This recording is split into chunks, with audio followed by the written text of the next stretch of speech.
রাধে রাধে বন্ধুরা, অমৃত কথা বাংলা চ্যানেলের নতুন পর্বে আপনাদের সকলকে স্বাগত জানাচ্ছি। মা লক্ষ্মী দেবীর আশীষ কৃপা পেতে অবশ্যই কমেন্ট বক্সে লিখুন জয় মা লক্ষ্মী। আজকের পর্বের বিষয় হলো পৌষ পূর্ণিমার পূর্ণ পবিত্র ব্রত কথা, ব্রত মাহাত্ম্য সবটাই জানবো এই ভিডিওর মাধ্যমে। ভিডিওতে যাবার আগে অমৃত কথা বাংলা চ্যানেলটিকে অতি অবশ্যই সাবস্ক্রাইব করুন, লাইক করুন, কমেন্ট করুন, শেয়ার করুন আর ধার্মিক নোটিফিকেশন ঘন্টাটি বাজিয়ে দেবেন। পৌষ পূর্ণিমার ব্রত কথা, ব্রত মাহাত্ম্য। পৌষ পূর্ণিমাকে নিয়ে একটি ব্রত কথা প্রচলিত রয়েছে। ধনেশ্বর নামে এক ব্রাহ্মণ ও তার স্ত্রী রূপবতী কটক শহরে থাকতেন। এদের ধন সম্পদের অভাব না থাকলেও কোনো সন্তান না থাকায় মনে খুব দুঃখ ছিল।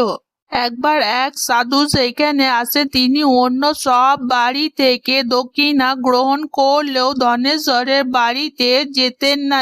এর কারণ ওই সাধুর কাছে জানতে চায়। ধনেশ্বর সাধু তাকে বলেন যে যার সন্তানহীন তার কাছ থেকে তিনি দান গ্রহণ করবে না।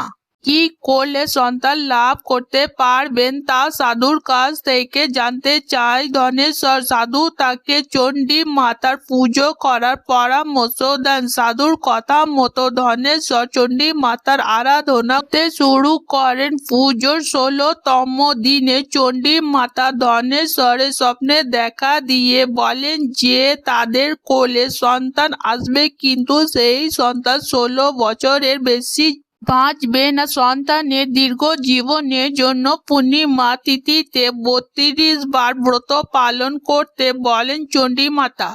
এরপর ধনেশ্বর ও রূপবতী দেবী দাস নামে এক ছেলে হয়। সেই ছেলেকে 16 বছর বয়সে তাকে সাপে কামড়ায়। কিন্তু পূর্ণিমার ব্রত ভক্তি ভরে পালন করার জন্য পার্বতীর অনুরোধে দেবী দাসের জীবন ফেরত দেন মহাদেব। পৌষ মাসের পূর্ণিমার ব্রত কথা, ব্রত মাহাত্ম্য এখানেই সমাপ্ত। আজকের পর্ব এখানেই সমাপ্ত হলো। অমৃত কথা বাংলা চ্যানেলের সঙ্গে থাকার জন্য আপনাদের অনেক অনেক ধন্যবাদ। রাধে রাধে।